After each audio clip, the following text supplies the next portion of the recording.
सत्यदेवे गौरवाणी विषाण्य निर्विशेष शून्यवादी पाश्चात्य स्थान्य। जय श्री कृष्ण चैतन्य प्रभु नित्यानंद श्री अद्वैत गदाधर श्रीवासादि गौर भक्तवृंद। हरे कृष्णा कृष्णा कृष्णा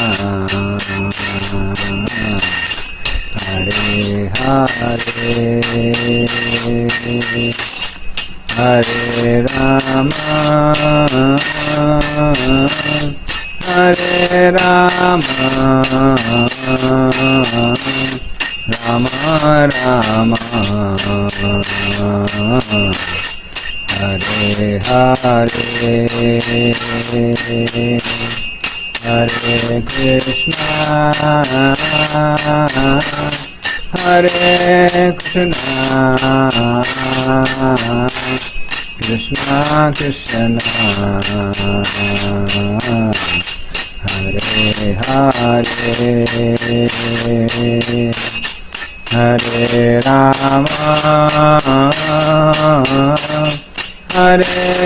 हरे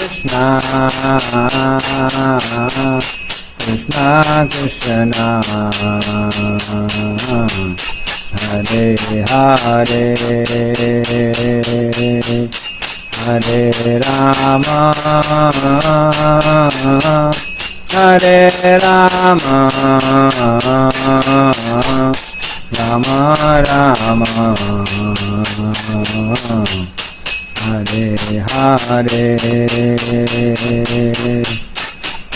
कृष्णा हरे कृष्णा कृष्णा कृष्णा हरे हरे हरे राम हरे राम राम राम हरे हरे हरे कृष्णा हरे कृष्णा कृष्णा कृष्णा हरे हरे हरे राम हरे राम राम राम हरे हरे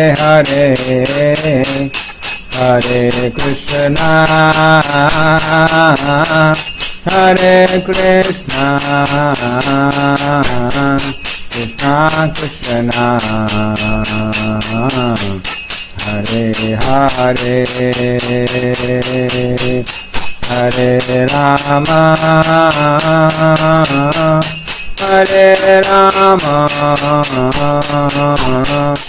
राम राम हरे हरे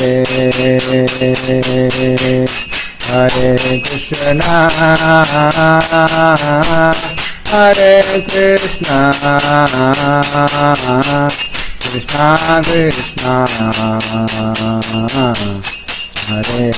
हरे हरे हरे राम राम राम हरे हरे हरे कृष्णा कृष्णा कृष्णा कृष्णा हरे हरे हरे राम हरे राम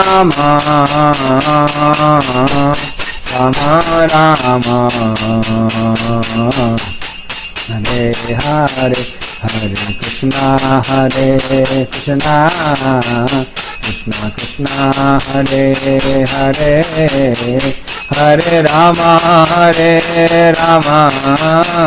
राम राम हरे हरे हरे कृष्णा कृष्णा हरे कृष्णा कृष्णा कृष्णा हरे हरे हरे राम राम राम हरे हरे हरे कृष्णा कृष्णा कृष्णा हरे हरे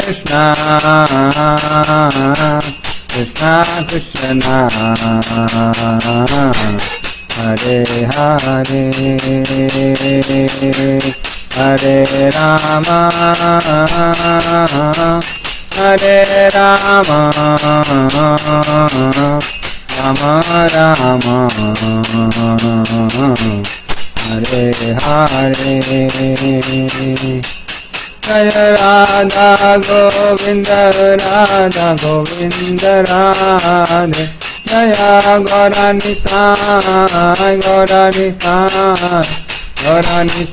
जय गौरानिताय जय जगन्नाथ बलदेवा जय सुभद्रा जय जय प्रभुपाद जय शील प्रभुपाद नित्य गौर हरि बोल नित्य गौर हरि बोल। हरि नाम संकीर्तन की जय, श्री प्रभुपाद की जय। ओम नमो भगवते वासुदेवाय ओम नमो भगवते वासुदेवाय ओम नमो भगवते वासुदेवाय। नारायणं नमस्कृत्य नरं चैव नरोत्तमं देवीं सरस्वतीं व्यासं ततो जायामुदीरयेत्। नष्टप्रायेषु अभद्रेषु नित्यं भागवत सेवया भगवती उत्तमा श्लोके भक्तिर्भवति नैष्टिकी। कृष्णाय वासुदेवाय देवकी नंदनाय च नंदगोपकुमाराय गोविंदाय नमो नमः। ओम अज्ञानतिमिरन्दस्य ज्ञानाञ्जनशलाकया चक्षुरुन्मिलितं येन तस्मै श्रीगुरुवे नमः। श्रीचैतन्यमनोभीष्टं स्थापितं येन भूतले स्वयं रूपकदा मह्यं ददाति च पदान्तिकं। वन्देऽहं श्रीगुरुः श्रीयुतापदकमलं श्रीगुरून् वैष्णवांश्च श्रीरूपं सागरजातं सहगणा रघुनाथामितं तं सजीवं साद्वैतं सावधूतं परिजनासहितं कृष्णचैतन्यदेवं श्रीराधाकृष्णपादान् सागर ललिता श्रीविशाखामृतांश्च। नमो विष्णुपादाय कृष्णप्रेष्ठाय भूतले श्रीमते भक्तिवेदांत स्वामिते नाम्ने। नमस्ते सरस्वते देवे गौरवाणी विचारणे निर्विशेष शून्यवादी पाशादेस्तान्ने। वाञ्छाकल्पतरुभ्यश्च कृपा सिन्धुभ्यः च पतितानां पावनेभ्यो वैष्णवेभ्यो नमो नमः। नमो महावदनाय कृष्णविप्रदायते कृष्णाय कृष्ण चैतन्य नाम्ने गौरतस्य नमः। हे कृष्ण करुणा सिंधु दीनबंधु जगत्पते गोक्षा गोपिकाकांत राधाकांत नमस्ते। तप्तकांचन गौरांगी श्री राधे वृंदावनेश्वरी वृषभानुसुते देवी प्रणमामि हरिप्रिय। लीलाचल निवासाय नित्याय परमात्मने बलभद्र सुभद्राभ्यां जगन्नाथाय ते नमः। जय श्री कृष्ण चैतन्य प्रभु नित्यानंद श्री अद्वैत गदाधर श्रीवासादि गौर भक्तवृंद। हरे कृष्ण कृष्ण कृष्ण हरे हरे हरे राम राम राम हरे हरे। हरे कृष्ण। तो हम लोग नारद मुनि की कहानी, पूर्व जन्म की जो उनकी कहानी है उसको हम डिस्कस कर रहे थे। तो नारद मुनि बताते हैं कैसे वो पूर्व जन्म में एक दासी के पुत्र थे। उनके आश्रम में चतुर्मास के महीने में 4 महीने के लिए कुछ भक्ति वेदांत वहाँ पर रहने के लिए आते हैं। नारद मुनि उनकी सेवा करते हैं, उनकी परमिशन से उनका महाप्रसाद ग्रहण करते हैं और फिर उनसे सुनते हैं, जिसके कारण उनके अंदर भक्ति भाव जागृत हो जाता है। और उसके बाद में आगे कैसे भक्ति करनी है उसका आदेश सुनाकर वो जो भक्ति वेदांत थे वहाँ से चले जाते हैं। उसके बाद ये 32 नंबर श्लोक चालू होता है। तो 32 नंबर श्लोक से 40 नंबर श्लोक तक उन्होंने भक्ति की महिमा बताई है कर्म योग की तुलना में। और उसके बाद में फिर व्यासदेव उनसे प्रश्न पूछेंगे उनके पूर्व जन्म के बारे में, और नारद मुनि उसके बाद अपने पूर्व जन्म की कथा को आगे बढ़ाएंगे। तो अभी हम लोग 32 नंबर श्लोक से चालू करते हैं। तो पहला स्कंद 5वां अध्याय 32 नंबर श्लोक।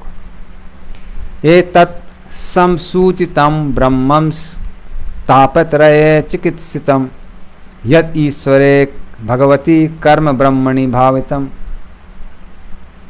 बोलते हैं, हे ब्राह्मण व्यासदेव,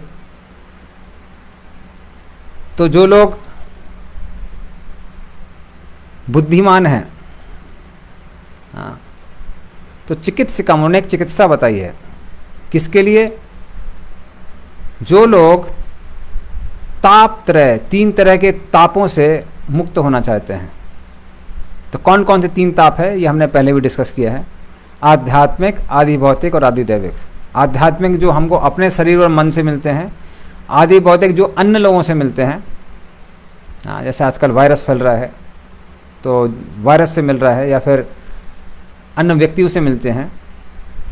और आदि दैविक जो कि हमको प्रकृति से मिलते हैं, अधिक गर्मी, बाढ़, सूखा, भूकंप, ये सब आदि दैविक क्लेश हैं, तूफान। तो इन 3 क्लेशों से जो मुक्त होना चाहता है, तो उसके लिए उन्होंने क्या बताया है, एक चिकित्सा बताई है। वो क्या चिकित्सा है, ईश्वरी भगवती कर्म ब्रह्मणि भावितम। तो जो भी आपके कर्म हैं उनसे भगवान की सेवा करिए। तो कुछ खा रहे हैं तो प्रसाद खाइए, घर में रह रहे हैं, घर में भगवान को केंद्र बनाइए तो घर मंदिर बन जाएगा। कुछ धन कमा रहे हैं, इस चेतना के साथ धन कमाइए कि इस धन को हम भगवान और भगवान के भक्तों के लिए उपयोग करेंगे। तो इस तरह से सारे कर्म कैसे हो जाते हैं, सारे कर्म भक्ति में परिवर्तित हो जाते हैं। हाँ, जैसे कि स्नान करना अपने आप में भक्ति का कार्य नहीं है। अगर ऐसा होता तो भैंस तो दिन भर स्नान करती है, तालाब में डूबी रहती है। लेकिन जब हम भगवान के मंदिर जाने के लिए स्नान करते हैं, वो भक्ति बन जाती है। मंदिर के भगवान के मंदिर में जाने के लिए जब हम चल कर जाते हैं तो चलना भी भक्ति बन जाता है। तो उस तरह से कर्मों को भक्ति में बदल सकते हैं, और इसके द्वारा हम 3 तापों से मुक्त हो सकते हैं। ये कौन बता रहा है, ये नारद मुनि बताते हैं कि बड़े बड़े संत लोगों ने ऐसा बताया है। फिर बोलते हैं अगले श्लोक में, आमयो यश्च भूतानां जायते येन सुवृता तद एव ही आमेयम द्रव्यम ना पुनाति चिकित्सिकम। हाँ, लेकिन मात्र कर्मों को कर्म से नहीं काट सकते हैं। तो मान लीजिए कई लोग सोचते हैं कि अगर हमने कुछ पाप किया है तो हम प्रायश्चित करके उस पाप को हटा देंगे। तो नारद मुनि बोलते हैं कि नहीं, मात्र कर्मकांड करके या फिर प्रायश्चित करके आप कर्मों से मुक्त नहीं हो सकते हैं। जिस तरह से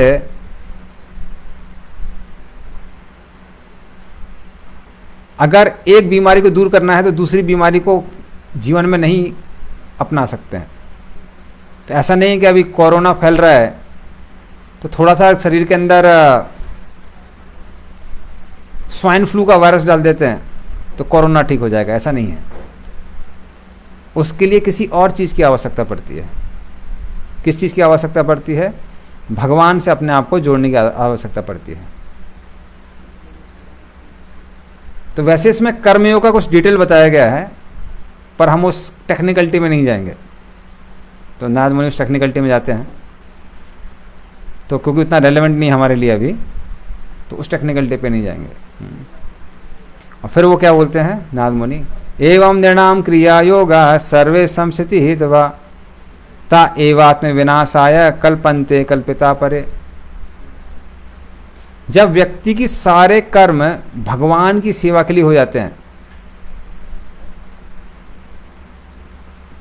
तब वही कर्म उसको कर्म बंधन से मुक्त कर देते हैं। हाँ, जैसे हमने पहले भी डिस्कस किया हुआ है कि आप कुछ खाते हैं तो उसमें पाप जरूर होता है। नॉन वेजिटेरियन में तो साफ साफ पाप दिखा देता है, क्योंकि जब पशु को आप मार रहे हैं तो वो रोता है, चिल्लाता है, चीखता है, उसको दर्द होता है, तो साफ समझ में आता है कि उससे पाप लगने वाला है। किंतु वेजिटेरियन फूड में भी क्या होता है? पाप होता है। तो फल आदि में ठीक है, पेट को दर्द नहीं होता है, किंतु जब हम लोग साग खाते हैं या फिर पौधों को काटते हैं, पेड़ों को काटते हैं, लताओं को काटते हैं, तो उनकी भी हत्या होती है। तो उसमें भी थोड़ा सा कम पाप होता है, पर पाप होता है। तो इस तरह से वो भी कर्म बंधन में बांधने वाले हैं। किंतु यदि हम उस भोजन को जो हम बिना प्याज लहसुन का बना रहे हैं, उसको जब हम भगवान को अर्पण करते हैं तो क्या होता है? पहली बात, वो पापों से मुक्त हो जाता है। क्यों? क्योंकि उससे उस पौधे पर या पेड़ पर अन्याय नहीं हो रहा है, उसको उससे भक्ति का लाभ मिलता है, उस व्यक्ति को भक्ति प्राप्त होती है। हाँ, जो उसको, जब हम उसको ग्रहण करते हैं तो, हाँ, वैसे हम पेड़ पौधे की बात कर रहे थे, तो सबको लाभ होता है। एक तो हमको भी लाभ होता है जब हम प्रसाद ग्रहण करते हैं, तो पहला तो पाप से मुक्त होता है। दूसरा क्या होता है, जो पौधे को हमने काट के भगवान को चढ़ाया है, या जिस पेड़ से फल तोड़ के हमने भगवान को चढ़ाया है, उस पेड़ को भी लाभ होता है, क्योंकि अनजाने में उसने भगवान की कुछ सेवा की है। तो इसलिए वो पौधा भी आध्यात्मिक लाभ प्राप्त करता है। और जब हम भगवान का प्रसाद लेते हैं, तब अब हम कर्म से बनते नहीं हैं, क्योंकि ये कर्म से मुक्त है, ये कर्म फ्री डाइट है। उल्टा क्या होता है, जो पुराने कर्म होते हैं वो नष्ट हो जाते हैं भगवान का प्रसाद ग्रहण करने से। इसलिए खाने वाली क्रिया को जब हम भगवान से जोड़ देते हैं तो कर्मों से मुक्त करती है, कर्म में बांधती नहीं है। तो यही नारद मुनि यहाँ समझा रहे हैं। तो वो भले खाने वाली क्रिया हो, चलने वाली क्रिया हो, जब हम चलते हैं तो बहुत सारे जीव जंतु मर जाते हैं, तो चलने से भी पाप लगता है। किंतु जब हम इस धारणा के साथ चलते हैं कि भगवान की सेवा करनी है, तो ऑफिस जा रहे हैं तो भगवान के लिए कमा के लाना है, ताकि भगवान और भगवान के भक्तों की सेवा हो सके। क्योंकि यदि आपके घर के केंद्र भगवान हैं, लड्डू गोपाल जी आपके घर के केंद्र हैं, लक्ष्मी नारायण या राधा कृष्ण आपके घर के केंद्र हैं, तो आपका घर मंदिर है और आपके घर के सदस्य भगवान के भक्त बन जाते हैं। हाँ, तो उनकी सेवा करना या भगवान की सेवा करना, उसके लिए जो कमाई करते हैं हम लोग, वो भी कैसी हो जाती है? आध्यात्मिक हो जाती है। तो जो कमाई बांधने वाली है वो कर्म से मुक्त करती है। तो इस तरह से ये नारद मुनि यहाँ पर समझाते हैं 34 नंबर श्लोक में। और फिर वो भक्ति योग की डेफिनेशन बोलते हैं 35 नंबर श्लोक में। यदत्र क्रियते कर्मा भगवत परितोषणम ज्ञानम यद अधीनम ही भक्ति योग समन्वितम। जो भी कार्य भगवत परितोषणम, भगवान की संतुष्टि के लिए किए जाते हैं, उनको हम भक्ति योग कहते हैं। हाँ,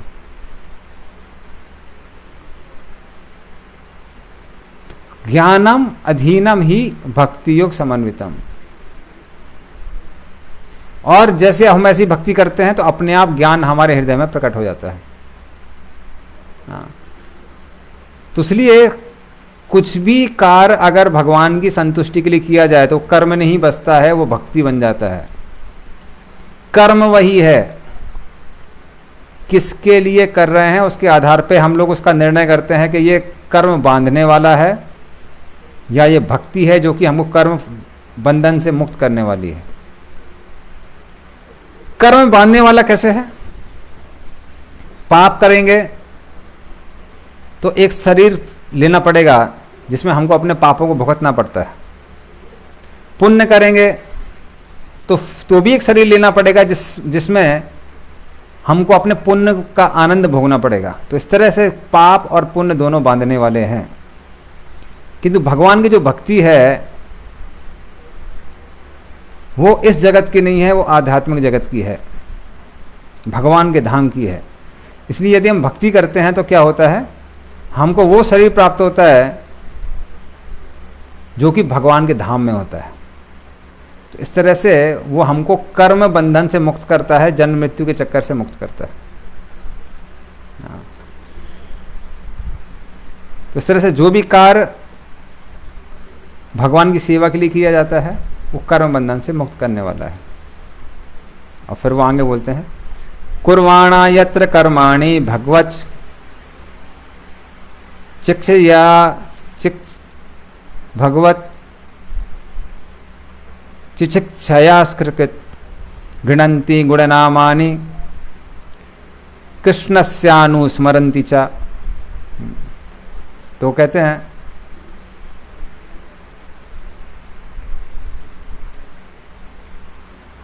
तो इसलिए अपना कार्य करते समय पर वो कार्य किसके अनुसार होना चाहिए? कृष्ण के आदेश के अनुसार होना चाहिए। तो जब हम गुरु की शरण लेते हैं, भक्तों की शरण लेते हैं, तो वो भी वही आदेश देते हैं जो हम कई बार नॉर्मली कर रहे हैं। तो कहते हैं कि ठीक है, आप भगवान के नाम का जप कीजिए, भगवान की सेवा कीजिए और फैमिली को मेंटेन करिए। उसके लिए आपको कमाना भी जरूर है, बाहर जाके कमाइए। तो अभी क्योंकि वो किसका आदेश बन गया है? भगवान और भगवान के भक्तों का आदेश बन गया है। तो वो कार्य कैसा हो गया है? भक्ति में कार्य हो गया। और उस कार्य को करते समय व्यक्ति अगर भगवान के नाम, उनके गुणों के बारे में सोचता है तो क्या होता है? तो वो व्यक्ति धीरे धीरे करके कर्म बंधन से मुक्त हो जाता है। अर्थात कहने का यह है कि कुछ अलग नहीं करना है, भगवान के भक्तों के आदेश के अनुसार जीवन यापन करना है और भगवान की भक्ति करना है और हम लोग कर्म बंधन से मुक्त हो सकते हैं। ये सिंपल चीज कौन बताता है? नारद मुनि यहां पर बताते हैं। और फिर वो भगवान को प्रणाम करते हैं 37 नंबर श्लोक में। ओम नमो भगवते तुभ्यं वासुदेवाय धीमहि प्रद्युम्ना अनिरुद्धाय नमः संकर्षणाय च। तो इसलिए हम सबको प्रशंसा करनी चाहिए, कीर्तन करना चाहिए। किसका? धीमहि। धीमहि मतलब ध्यान करना चाहिए और कीर्तन करना चाहिए। किसका? वासुदेव, संकर्षण, प्रद्युम्न और अनिरुद्ध। जो कि वासुदेव मतलब कृष्ण, संकर्षण मतलब बलराम। वासुदेव कृष्ण के पुत्र कौन है? प्रद्युम्न। और प्रद्युम्न के पुत्र हैं अनिरुद्ध। तो ये चारों के चारों, इनको चतुर्व्यूह कहते हैं। तो ये भगवान के 4 विस्तार हैं। तो नारद मुनि कहते हैं हम उनको स्मरण कर रहे हैं। फिर वो कहते हैं इति मूर्ति अभिधानेन मंत्र मूर्तिम अमूर्तिकम यजते यज्ञ पुरुषम स सम्यक दर्शना पुमान।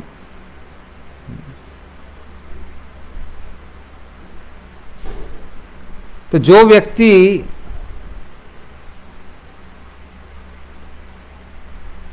भगवान की पूजा करता है,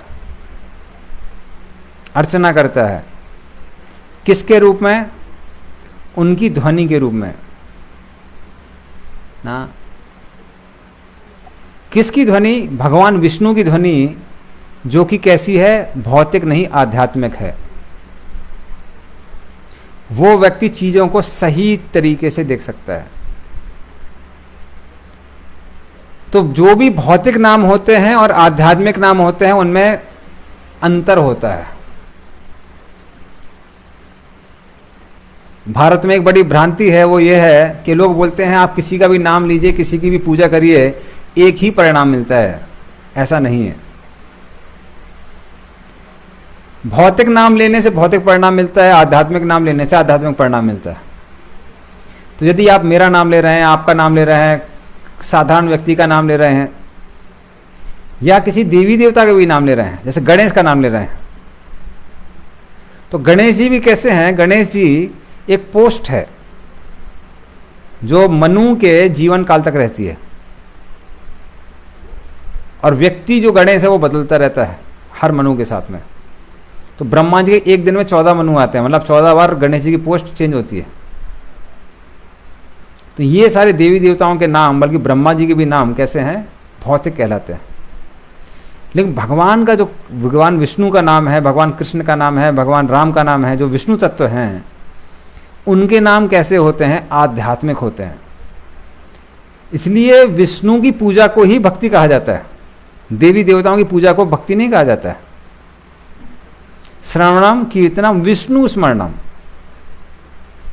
तो भगवान विष्णु स्पेसिफिक प्रहलाद महाराज ने बोला हुआ है, पाद सेवनम अर्चना वंदनम साख्यम दास्यम आत्मनिवेदम इति पुंसार पते विष्णु, फिर से विष्णु शब्द आता है। भक्ति चैव नवलक्षणा, तब उसको भक्ति कहते हैं जब ये किसके लिए होती है? भगवान विष्णु के लिए होती है, भगवान कृष्ण या भगवान राम के लिए होती है। किसी और देवी देवता के लिए अगर हम कर रहे हैं पूजा तो उसको भक्ति नहीं कहते हैं। तो भगवान विष्णु का जो नाम है वो कैसा है? आध्यात्मिक है, और वही इस कर्म बंधन से मुक्त करने वाला है। अन्य नाम हमको कर्म बंधन से मुक्त नहीं करते हैं। और फिर वो आगे कहते हैं, इमं स्वा निगमं ब्रह्मन् अवेत्त मद अनुष्ठितम अदान में ज्ञानम ऐश्वर्यम स्वस्मिन् भावम च केशव। हे ब्राह्मण, इसलिए भगवान कृष्ण के द्वारा मुझे वो दिव्य ज्ञान प्राप्त हुआ, जो कि वेदों में बहुत गुह्य है।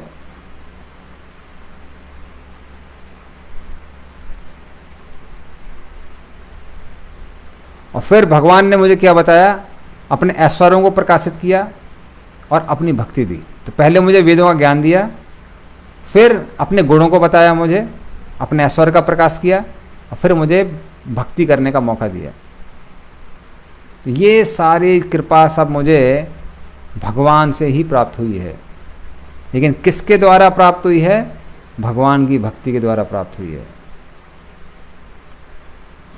और फिर वो कहते हैं, तुम अपि यदब्र सुते विसुतम विभो समाप्यते येन विदाम भूतसितम प्राख्या ही दुखेर मुहुर अर्दितात्मनाम संक्लेश निर्वाणमुसंति नान्यथा। इसलिए आपको क्या करना चाहिए? आपको उन भगवान की जो क्रियाएं हैं, जो कि आपने वेदों से सीखी है, श्रुत विश्रुतम विभो, श्रुति भगवान जो वेदों से सीखी है, क्या करिए? उन भगवान की जो क्रियाएं हैं उनको लिखिए। उससे क्या होगा? जो साधारण लोग हैं, हाँ, तो उनकी जो दुख हैं, दुखे मुहु अर्दिता आत्मनाम, तो जो साधारण लोग हैं उनके दुख उससे क्या होंगे? दूर होंगे। हाँ, जो व्यक्ति हमेशा दुखी रहते हैं उन सबके सारे दुख दूर हो जाएंगे। बल्कि इसके अलावा कोई और रास्ता नहीं है। इसलिए आप क्या करिए? भगवान की लीलाओं को लिखिए। तो इस तरह से नारद मुनि आदेश देके आगे बढ़ना चाहते हैं, किंतु अगले ही अध्याय में क्या होता है? व्यासदेव उनको रोक देते हैं। व्यासदेव और भी सुनना चाहते हैं कि ठीक है, वो जो आपके भागवत थे, जब वो आपको छोड़ के चले गए तो उसके बाद में आपको परफेक्शन कैसे मिला? तो वो पहले 4 श्लोकों में अगले अध्याय के वो नारद मुनि पूछते हैं। तो वो श्लोक भी हम लेंगे। तो अगले 6वें अध्याय के पहले श्लोक में वो बोलते हैं, सूतवाचा एवं निशम्य भगवान देवर्षे जन्म कर्म च भूया पप्रच्छ तम ब्रह्मन व्यास सत्यवती सुतः। तो सत्यवती सुता, सत्यवती के पुत्र व्यासदेव, हाँ, नारद मुनि के जन्म और क्रियाओं के बारे में सुन के बाद में पूछते हैं। क्या पूछते हैं? व्यासवाचा विविक्चबीर विप्रवसते विज्ञानादेष्टिभिस्तव वर्तमानो वयस्य आद्य तथा किम अकरोत् भवान। तो जब भिक्षु भी, वो जो भिक्षुक या भक्ति विदान जो आपके घर में आए थे, विप्रवसिते, जब वो कहीं और चले गए ना, तो उसके बाद में, और कैसे चले गए, आपको विज्ञान देके, विज्ञान आदेश भी, आपको विज्ञान का आदेश देके चले गए, तब आपने क्या किया, वर्तमाना वयसी आद्य तथा किम अकरोत् भवान, उसके बाद आपने क्या किया। हाँ, तो इस जन्म के पहले तो आपने उनके रहने तक की कथा बताई है, इस जन्म की कथा हमको पता है, पर इन दोनों के बीच में क्या हुआ है उसके बारे में तो बताइए। स्वाम्भो कया वृत्तया वर्तिताम ते परम वया कथम चेदम दस्राक्षी काले प्राप्ते कलेवरम। तो हे ब्रह्मा जी के पुत्र स्वयंभुव, स्वयंभुव कया, ब्रह्मा जी के पुत्र, तो दीक्षा होने के बाद में जब भक्ति वेदांतों ने आपको दीक्षा दी और चले गए, उसके बाद में किस तरह से आपने पुराने शरीर को त्यागा और इस नए शरीर को धारण किया जो कि आध्यात्मिक है। तो जो नारद मुनि का शरीर है वो भौतिक नहीं है, आध्यात्मिक है। कई बार टीवी सीरियल्स वगैरह में नारद मुनि को एक कॉमेडियन की तरह दिखाया जाता है, कुछ बातों को यहाँ से वहाँ करते हैं, पर नारद मुनि का शरीर भी आध्यात्मिक है, भौतिक नहीं है। तो एक बार की बात है कि ये हमने कथा सुनी, इसका सोर्स पता नहीं है, तो हमारे मंदिर में वो आए थे भक्ति सिद्धांत महाराज, तो एक बार कथा बता रहे थे, कहते थे कि एक बार की बात है कि रावण नारद मुनि के सामने आता है और कहता है नारद मुनि हमको आपसे दीक्षा चाहिए। नारद मुनि बोलते हैं दीक्षा चाहिए, किस चीज़ की दीक्षा चाहिए? बोले हमको ओम में दीक्षा चाहिए, ओमकार में आप हमको दीक्षा दीजिए। नारद मुनि बोले कि अरे दीक्षा उस व्यक्ति को दी जाती है जो कि गुरु का शासन स्वीकार करने को तैयार होता है, उसी व्यक्ति को शिष्य कहा जाता है। जो व्यक्ति गुरु का शासन ग्रहण करने के लिए तैयार है उसको कहते हैं शिष्य। पर तुम में तो शिष्य के कोई लक्षण नहीं है। तो वो सुन के रावण क्रोधित हो जाता है, तुरंत अपनी तलवार निकालता है और नारद मुनि को के ऊपर प्रहार करता है तलवार से, उनको मारने के लिए। लेकिन तलवार नारद मुनि के आर पार हो जाती है। रावण आश्चर्यचकित हो जाता है, बोले ये क्या है? बोले ये शरीर भौतिक नहीं है, शरीर आध्यात्मिक है, तलवार काम नहीं करेगी। तो इस तरह से नारद मुनि का जो शरीर है वो कैसा है? आध्यात्मिक है, भौतिक नहीं है। दूसरी चीज हम उनसे देख सकते हैं, क्योंकि उनका शरीर आध्यात्मिक है इसलिए उनको पूर्व जन्म की यादें हैं। साधारण व्यक्ति पूर्व जन्म की यादों को नहीं रख पाता।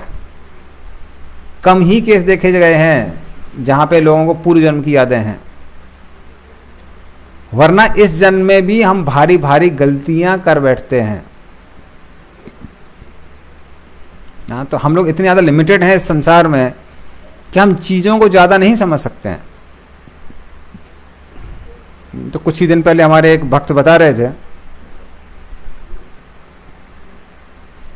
कि न्यूज़पेपर में आया था, अभी कुछ दिन पहले की बात है, कि कुछ लोगों ने एक चोर को पकड़ा और चोर को मारना चालू किया, और बाकी आस पड़ोस के लोग भी आ गए और वो भी चोर को मारने लगे। फिर जब उसको पुलिस थाने में लेके गए तो पता चला कि चोर कोरोना पॉजिटिव है। तो जिन्होंने मारा था वो सब पछताने लगे कि भाई क्यों मारा इसको।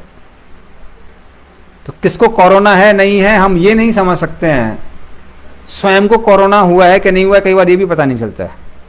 और टेस्ट कराने के बाद में मशीन ठीक है कि खराब है कई बार उसमें भी लोगों को शक होने लगता है। कुछ लोग बोलते हैं नहीं नहीं मशीन खराब है। तो हमारी जो अंडरस्टैंडिंग है वो इतनी ज़्यादा लिमिटेड है। हाँ। लेकिन नारद मुनि को पूर्व जन्म की याद कैसे है इतनी ज़्यादा विस्तार में? क्योंकि उनका शरीर आध्यात्मिक है, भौतिक नहीं है। बाकी बच्चों में भी कभी कभी यादें रहती हैं, पर कहते हैं कि वो 3-4 साल 5 साल की उम्र में ज़्यादा प्रोमिनेंट होती है, उसके बाद धीरे धीरे करके लोग कई बार भूल जाते हैं। हाँ।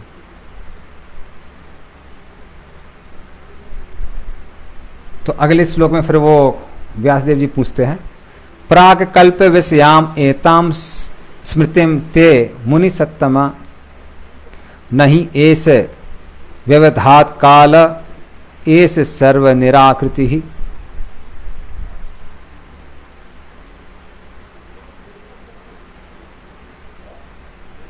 तो बोलते हैं हे नारद मुनि, समय के साथ में सब कुछ नष्ट हो जाता है। तो ऐसा कैसे है कि जो चीज ब्रह्मा जी के पूर्व जन्म में हुई है अभी तक आपको याद है, समय के काल के कारण वो स्मृति नष्ट नहीं हुई है। तो ऐसा कैसे हो सकता है? क्योंकि नारद मुनि तो ब्रह्मा जी के पुत्र हैं, मतलब पूर्व जन्म, मतलब ब्रह्मा जी का पूर्व जन्म है वो। तो पूर्व जन्म के पहले, इसके पहले जो ब्रह्मा जी थे उस समय नारद मुनि दासी के पुत्र थे। तो ना ब्रह्मा जी के मरने के बाद में जब नए ब्रह्मा आए हैं, उसके बाद नारद मुनि प्रकट हुए हैं, तो इतना बड़ा सृष्टि का प्रलय आ गया। प्रलय काल के बाद भी आपकी मेमोरी फ्रेश कैसे है? तो बड़ा आश्चर्यचकित चीज है। तो कृपया करके इसको बताइए। और फिर नारद मुनि अपने जीवन की आगे की कहानी सुनाते हैं। हाँ, वो कहते हैं, नारद वाचा भिक्षुभिर विप्रवसिते विज्ञानादेष्ट भीर मम वर्तमानो वैसी आद्य तत् एतत् अकारसम।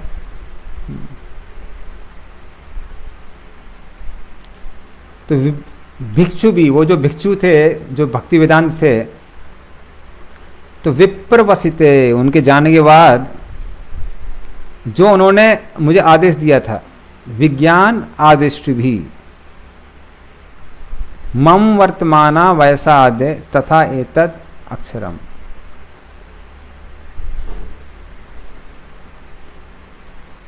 तो उसके आधार पे ही वाकई जीवन मुझे जीना पड़ा।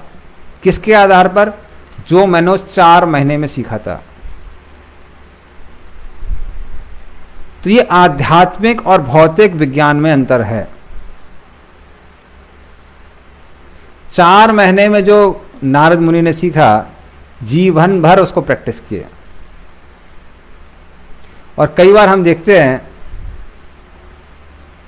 कि भौतिक विद्यालयों में आजकल इतनी सारी चीजें पढ़ाई जाती हैं और कई बार बच्चे उसका 1% भी अपने जॉब में इस्तेमाल नहीं करते हैं, उसका उपयोग नहीं करते हैं। क्योंकि टेक्नोलॉजी जो आपको पढ़ाई जा रही है वो 30-40 साल पुरानी हो गई है, वो ऑब्सलीट हो गई है, अभी वो काम की नहीं होती है। तो स्टूडेंट लोग जो कई बार कॉलेज में पढ़ते हैं वो उसका एप्लीकेशन ज़्यादा होता नहीं है, और कई बार तो पढ़ते कुछ और हैं, करते कुछ और है।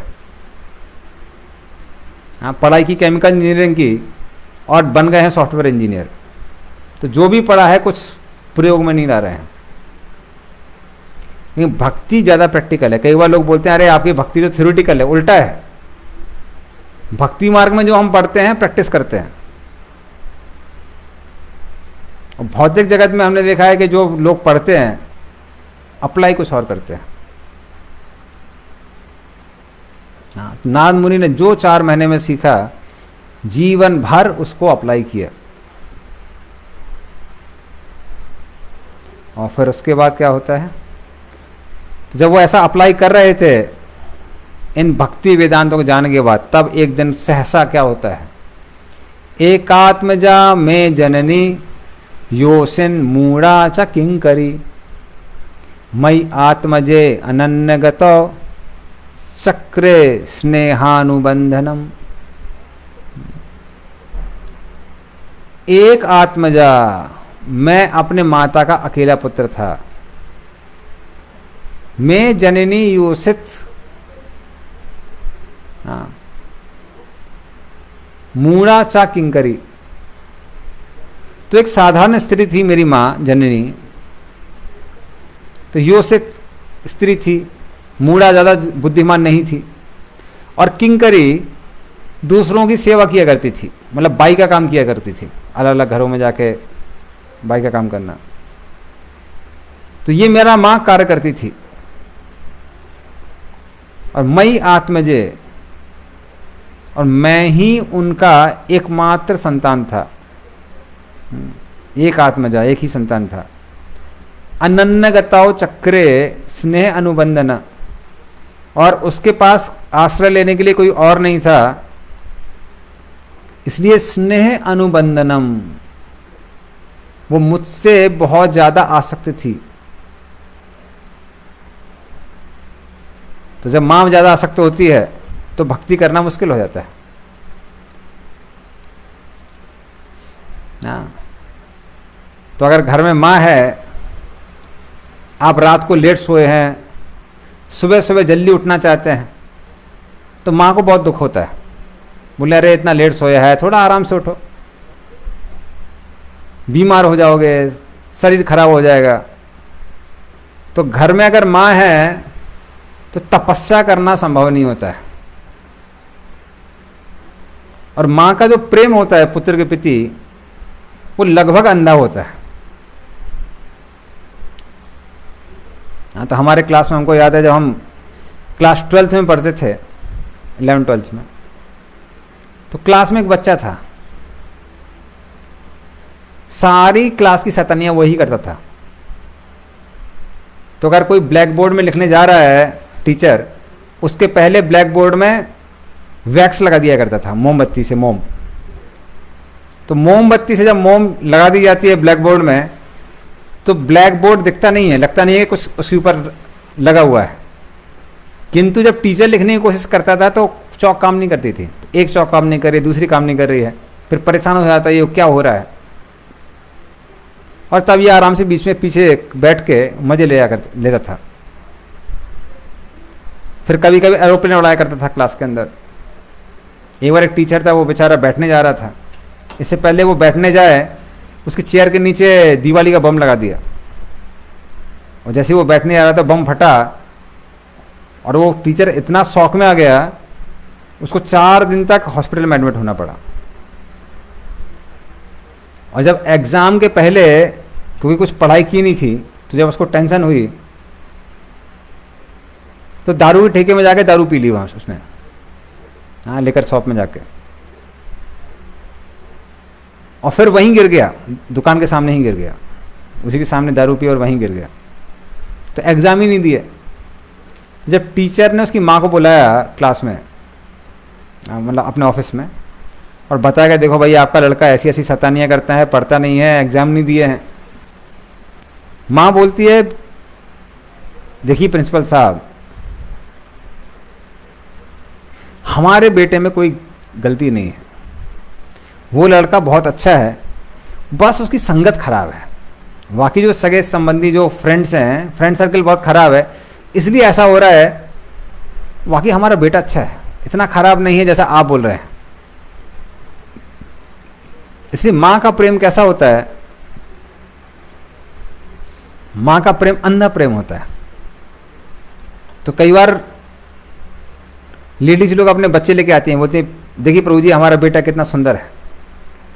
नहीं होता है तो भी सुंदर बोलना पड़ता है, वरना बहुत बुरा लगेगा। और जनरली बहुत छोटे जब बच्चे होते हैं तो सुंदर नहीं दिखते हैं, थोड़े से बड़े होते हैं उसके बाद उनके फीचर्स दिखाई पड़ते हैं। लेकिन भगवान ने ऐसा मोह बनाया हुआ है कि कौवे का बच्चा भी है तो दिखने में कौवे का बच्चा सुंदर नहीं दिखता है, लेकिन माँ को लगता है बेटा सुंदर है। तो इस तरह से भगवान ने माता का मोह बनाया है। तो इस तरह से नारद मुनि अब माता के मोह में फंसने लगे थे। हाँ, तो भक्ति वेदांत लोगों ने आदेश तो दिए, किंतु यह माता के मोह में फंसने लगे। और जब माता के मोह में फंस जाते हैं तो भक्ति करना मुश्किल हो जाता है, आप कोई तपस्या नहीं कर सकते। तो फिर क्या हुआ? शाश्वतंत्रा न कल्पासीद योग क्षेमम ममेक्षति ईसस् ही वसे लोको योसा दारुमयी यथा।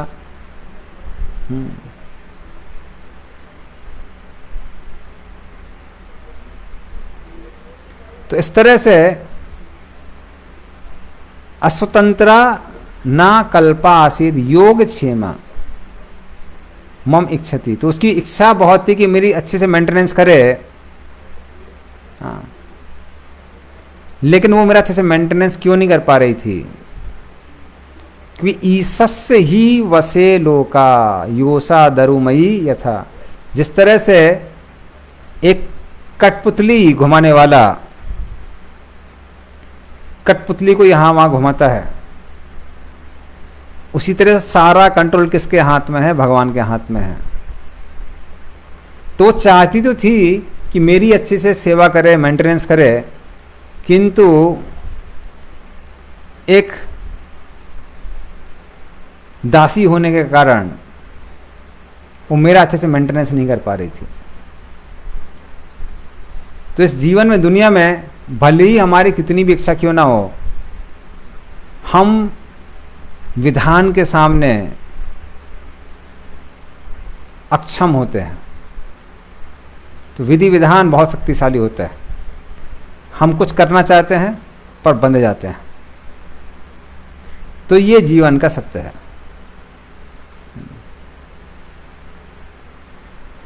फिर वो कहते हैं अहम चा तद ब्रह्म कुले यूशिवाम तद उपेक्षया दिग्देश कालाव्युत्पन्नो बालका पंचहायना।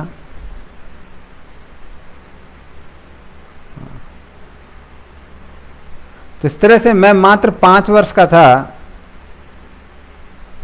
और मैं एक ब्राह्मण के विद्यालय में रहने लगा, ब्रह्मकुले। तो रहता था वहां पे, मतलब पढ़ाई करता था, लेकिन अपनी माता के मोह पर मैं आश्रित था। और अलग अलग जगहों का, दिग्देश, अलग अलग देश का, अलग अलग दिशाओं का मुझे कोई ज्ञान नहीं था। तो मैं मात्र 5 वर्ष का था और माता मेरा मेंटेनेंस करने का प्रयास करती थी ना। तो इस संसार में जो भी संरक्षक होता है उसको लगता है कि जो उसकी संरक्षा में है हम उसको बचा सकते हैं, उसकी सेवा कर सकते हैं, उसका मेंटेनेंस कर सकते हैं। लेकिन हम सब के सब कैसे हैं? इस दुनिया में बाध्य हैं। तो छोटे में हमको याद था कि जब एक बार बहुत तेज बुखार था तो हम अपनी मदर से बोले थे आप कुछ करिए। तो वो लगातार सर पे पानी की पट्टी चढ़ा रही थी, बर्फ की पट्टी। लेकिन बोले थे बेटा क्या कर सकते हैं, मेरे बस में होता है तुम्हारा बुखार मैं ले लेती, पर मैं बाध्य हूं, मैं कुछ कर नहीं सकती हूं। तो संसार में हम लोग बाध्य हैं। थोड़ी सी सक्सेस मिलने के बाद कई बार लोगों को अभिमान हो जाता है कि हम बहुत कुछ इस जीवन में कर सकते हैं, किंतु सत्य यह है कि हम इस जीवन में बहुत कुछ नहीं कर सकते। तो एक उदाहरण देते हैं कि एक बार की बात है कि एक चोर था, तो जेल में अपना सजा काट के वापस आया और जब अपने और दोस्तों के साथ में था तो दोस्तों ने पूछा अरे कैसी लगी ससुराल। जेल को कभी कभी ससुराल भी कहते हैं। कैसी लगी ससुराल, बहुत मजा आया ना जेल में। चोर बोला अरे जेल का क्या है, कोई जेल हमको बांध सकती है क्या?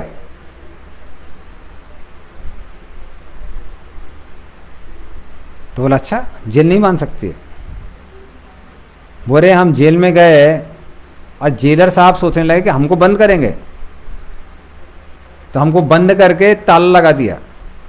और उनके जाने के बाद हमारे लिए क्या मुश्किल था, हमने ताले में जो छेद होता है उसकी ओर देखा, हम समझ गए क्या करना है, और तुरंत जोर से एक लात मारी और बस टूट गया। लोग बड़ा आश्चर्यचकित रह गए, अरे क्या कला सीखी है कि ताला टूट गया। बोले ताला नहीं टूटा, पैर टूट गया। तो पैर टूट गया इसलिए वो जेल से बाहर आ गया, अभी हॉस्पिटल में एडमिट होना था। तो उस तरह से हम संसार भगवान के बनाए हुए नियमों को नहीं तोड़ सकते, अपने आप को भगवान के बनाए हुए नियमों के विरुद्ध तोड़ सकते हैं। तो इस तरह से नारद मुनि उस ब्राह्मण के घर में रहने लगे, उसके विद्यालय में रहने लगे। और फिर क्या हुआ, एक दिन एकता निर्गताम गेहाद दुहंती निशिगाम पथि सर्पो अदसत पदास्पृष्टा कृपणाम कालचोदितः। तो समय कालचोदितः, काल के प्रभाव से एकदा निर्गताम, एक दिन क्या हुआ, मेरी माँ जब गाय को धोने के लिए गई, गाय का दूध निकालने के लिए, तो सर्प अदसत पदास्पृष्टा, तो एक सर्प ने, एक सांप ने उनको काट लिया। और वो सर्प के काटने की वजह से उनकी मृत्यु हो गई। तो इस तरह से पहले ही मैं अपनी माता का अकेला पुत्र था, निर्धन था, दिशाओं का ज्ञान नहीं था, एक बालक था मात्र 5 वर्ष का, और फिर जो मेरा आखिरी आश्रय था वो मेरी माँ, उसको भी सांप ने डस लिया। अभी किसी के साथ ऐसा होता है इस दुनिया में तो लोग क्या करते हैं, लोग भगवान को, भाग्य को, देवताओं को, अन्य लोगों को, उस सांप को, सबको क्या करेंगे, वो लोग दोष देंगे, उसको दोषी ठहराएंगे। किंतु नारद मुनि ने क्या किया, ये देखते हैं हम, क्या उनकी विचारधारा थी। क्योंकि इसके द्वारा हम सीख सकते हैं कि जीवन में जब समस्याएं आती हैं, हमको उन समस्याओं को कैसी दृष्टि से देखना चाहिए। तो नारद मुनि का क्या रिस्पॉन्स था वो हम देखते हैं। तदा तद अहम ईशस्य भक्तानां समभीप्सतः अनुग्रहम मन्यमानः प्रातिष्ठम दिशम उत्तराम। तदा तत् अहम ईशस्य भक्तानां सम अभीप्सतः। तो मैंने क्या देखा, मैंने देखा कि ये भगवान का ईश है, भगवान का आशीर्वाद है मेरे ऊपर। ईश मतलब भगवान, अनुग्रहम, ये भगवान की क्या है, एक दिव्य स्पेशल आशीर्वाद है मेरे ऊपर, जो कि भगवान किसके ऊपर देते हैं, अपने भक्तों के ऊपर कभी कभी देते हैं। तो उसको एक आशीर्वाद के रूप में लेके मैं उत्तर की दिशा की ओर जाने लगा। दिशम उत्तराम, प्रातिष्ठम दिशम उत्तराम, तो उत्तर दिशा की ओर जाने लगा। उत्तर दिशा की ओर मतलब हिमालय की ओर जाने लगा। हाँ, तो उन्होंने क्या देखा, उन्होंने देखा ये भगवान की कृपा है। कैसे कृपा है कि अगर मां मेरे साथ में रहती तो उसके मोह के कारण मैं इस संसार में फंसा रहता, लेकिन मेरा जो आखिरी आश्रय है मेरी मां, वो मुझसे चली गई। तो अब भगवान का आश्रय लेने के अलावा और किसका आश्रय ले सकते हैं। कम वा दयालुम शरणम व्रजेम, तो मात्र भगवान का ही आश्रय हम ले सकते हैं। तो इस तरह से जीवन में जब सारे आश्रय खत्म हो जाते हैं, मात्र भगवान का ही आश्रय बचता है। तो इस तरह से उन्होंने उसमें भी क्या देखा, भगवान की कृपा देखी। द्रौपदी का चीरहरण हुआ, उसको महाभारत का सबसे दुर्भाग्यपूर्ण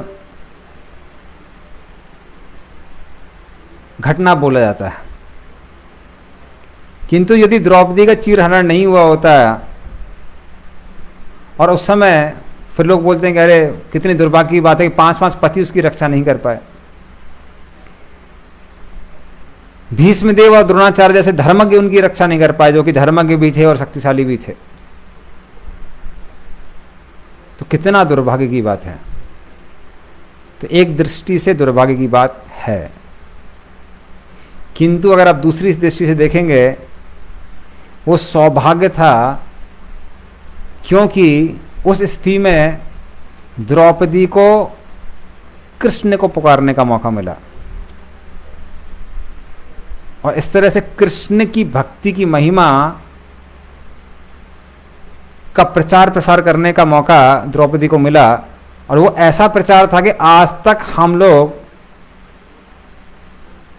द्रौपदी की वो जो पुकार है उसको याद रखते हैं, कि जिस तरह से द्रौपदी ने भगवान को बुलाया था, उस तरह से हमको भी भगवान को पुकारना चाहिए। तो कई गीतों में इसकी प्रशंसा हुई है। हाँ, अच्युतम केशवम कृष्ण दामोदरम राम नारायणम जानकी वल्लभम। कौन कहता है भगवान आते नहीं, द्रौपदी के जैसे तुम बुलाते नहीं। हाँ, तो इसमें भी गीत में आता है कि आप द्रौपदी से के जैसा नहीं बुलाते हैं, इसलिए भगवान आते नहीं हैं। उसी तरह से बिल्वा मंगल ठाकुर, वो भी अपने गोविंद दामोदर स्तोत्र में लिखते हैं, अग्रे कुरुणामथ पांडवानां दुस्साहसने आहित वस्त्र केसा, कृष्णा तदा क्रोशदनन्दनाथा, गोविंद दामोदर माधवेति। अग्रे कुरुनाम, सारे कौरवों के सामने, अथ पांडवा नाम, और पांडवों के भी सामने, दुस्साहसने आहृत वस्त्र केसा। तो शक्तिशाली पांडवों के सामने सारे कुरुवंशी, हाँ, द्रोणाचार्य भीष्मदेव इनके सामने दुशासन ने क्या किया, दुशासन ने आहृत वस्त्र केसा, द्रौपदी के वस्त्र और उसके केस दोनों को पकड़ा। हाँ, और केसों से खींचते हुए हाँक ले गया और वस्त्रों को खींचकर उसको नग्न करने का प्रयास किया। लेकिन द्रौपदी ने क्या किया, कृष्णा, द्रौपदी का एक नाम कृष्णा भी है क्योंकि उसका रंग बहुत काला था। तो देखने में बहुत सुंदर थी, किंतु रंग काला था, क्योंकि वो यज्ञ से उत्पन्न हुई थी, तो रंग काला था। तो कृष्णा तदा क्रोशत अनन्यनाथा, तब द्रौपदी ने अनन्यनाथा, किसी और को नहीं पुकारा, उसके जो एक ही नाथ हैं, जो हम सबके नाथ हैं, कृष्ण को पुकारा। गोविंद दामोदर माधवेति, हे गोविंद, हे दामोदर, हे माधव। तो पहले उसने अपना बचाव करने का प्रयास किया, दोनों हाथों से साड़ी को रोकने का प्रयास किया, किंतु दुशासन की एक एक भुजा में 10-10 हाथी का बल था। कहां से द्रौपदी उसको अपने आप को रोक पाती। फिर उसने एक हाथ से साड़ी को पकड़ा, दूसरा हाथ ऊपर किया और भगवान को पुकारा। फिर समझ में आया कि ये अपने आप को बचा के फायदा नहीं है। फिर दोनों हाथों को ऊपर उठा के जोर से कृष्ण को पुकारा, हरे कृष्णा कृष्णा कृष्णा हरे हरे, हरे राम राम राम हरे हरे। तो उस तरह से जब द्रौपदी ने पुकारा तब भगवान वहां पर प्रकट हुए। तो जो चीज जिसको सबसे बड़ा दुर्भाग्य बोलते हैं वो सबसे बड़े सौभाग्य में परिवर्तित हो गया। तो द्रौपदी ने संसार को वो संदेश दिया जो कि 5000 साल से आज तक प्रकाशित हो रहा है। इसलिए जीवन में कोई भी समस्या अच्छी और बुरी उस हिसाब से होती है जिस हिसाब से हम उसको भगवान से जोड़ते हैं या फिर भगवान से अलग करते हैं।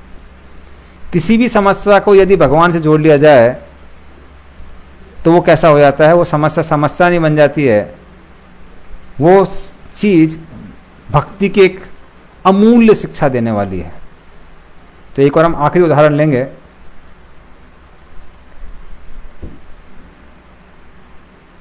वो है चैतन्य महाप्रभु का। तो चैतन्य महाप्रभु अपने अंतरंग पार्षदों के साथ में कीर्तन किया करते थे और अलग अलग भावों को प्रकट किया करते थे जिसको साधारण व्यक्ति समझ नहीं सकते हैं। तो श्रीवास आंगन में जो श्रीवास ठाकुर का घर है वहां पर अपने पार्षदों के साथ में जब चैतन्य महाप्रभु नृत्य करते थे तो कभी कभी वो रुई से भी हल्के हो जाया करते थे। सारे भक्त लोग उनको अपनी उंगलियों में यहाँ से वहाँ पे ट्रांसफ़र किया करते थे। कभी कभी इतने भारी हो जाते थे कि उछलने के बाद में जब वो ज़मीन पे गिरते थे तो ऐसा लगता था मान लीजिए भूकंप आ गया हो। तो इस तरह से वो अलग अलग रूप से नृत्य किया करते थे और अपने भावों को प्रकट किया करते थे जो कि साधारण व्यक्ति उसको पचा नहीं सकता है। इसलिए सिर्फ भगवान के अंतरंग पार्षद जो उच्च कोटि के भक्त हैं वही श्रीवास आंगन में कीर्तन करने के लिए अलाउड थे और लोगों को परमिशन नहीं थी, अनुमति नहीं थी। तो कुछ ब्राह्मण वहां से बहुत नाराज हो गए, बोले ये लोग क्या समझते हैं, ये हमसे भी ज़्यादा शुद्ध हैं, हमको अलाउ क्यों नहीं करते हैं। तो एक ब्राह्मण इतना नाराज था कि जब चैतन्य महाप्रभु स्नान करने के लिए जाते हैं तो वो उनको श्राप देता है, कहता है कि मैं तुमको श्राप देता हूं कि तुम्हारा भौतिक जीवन खत्म हो जाए। चैतन्य महाप्रभु का क्या रिस्पॉन्स होता है, वो बहुत प्रसन्न हो जाते हैं, कहते हैं ये श्राप नहीं, ये तो आशीर्वाद है। क्योंकि अब जब भौतिक जीवन खत्म हो जाएगा तो मात्र आध्यात्मिक जीवन नहीं बचेगा। तो इस तरह से जब हम किसी भी चीज को भगवान से जोड़ देते हैं तो श्राप में भी किस में बदल जाता है, आशीर्वाद में बदल जाता है। तो यही आज हमने सीखा है अपने लेसन्स में। जो नारद मुनि भी पहले बताते हैं कि जो भी हमारा कर्तव्य है, कर्म है, उसको भगवान से जोड़ना है। खा रहे हैं भगवान से, भगवान को अर्पित करना है, भगवान को घर का केंद्र बनाना है, भगवान की सेवा करनी है, अपने जो परिवार के जन हैं उनको भगवान की सेवा में लगाना है। और कोई भी जीवन में समस्या क्यों ना आए उसको भगवान से संबंधित देखना है। यदि हम हर चीज़ को भगवान से संबंधित देखेंगे तो कुछ भी बुरा नहीं रह जाता है, सब कुछ अच्छा ही हो जाता है। कुछ अशुभ नहीं होता है, सब शुभ ही हो जाता है। तो ये शिक्षा आज हम नारद मुनि के जीवन से ले सकते हैं। और उत्तर दिशा में जाने के बाद क्या हुआ उनका, वो हम लोग अगली क्लास में डिस्कस करेंगे। तो कथा को हम यहीं विराम देंगे। ग्रंथराज श्रीमद् भागवतम की जय, नारद मुनि की जय, व्यासदेव की जय, शील प्रभुपाद की जय, निताय गौर प्रेमानंदे, हरि हरि बोल। शील प्रभुपाद की जय।